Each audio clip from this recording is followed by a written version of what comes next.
As Her Majesty's Lord Lieutenant for West Glamorgan, I am very proud and honoured to pay this tribute to Her Majesty's Armed Forces during this very special week. Armed Forces Week gives us the opportunity to reflect on the role played by our well-trained military men and women in keeping our country safe and in supporting our communities. They often serve under difficult and stressful situations, but they do so with courage and commitment.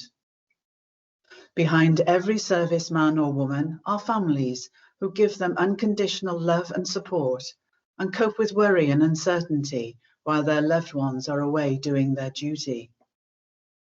The contributions of our reserve forces cannot be underestimated either. They too are well trained, ready to be mobilised at a moment's notice. Employers play a vital role in supporting our reservists, and we are very grateful for their contribution to our armed forces community.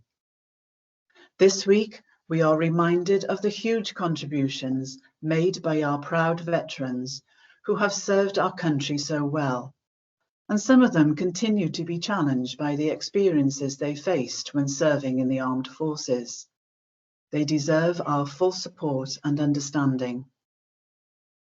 As we look to the future, our excellent cadet movement in West Glamorgan thrives because of the many dedicated and committed adult volunteers who ensure the cadets can enjoy the benefits that the armed forces community can give them.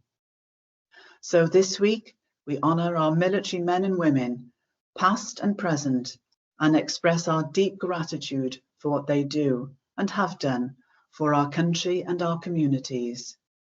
Thank you, each and every one of you.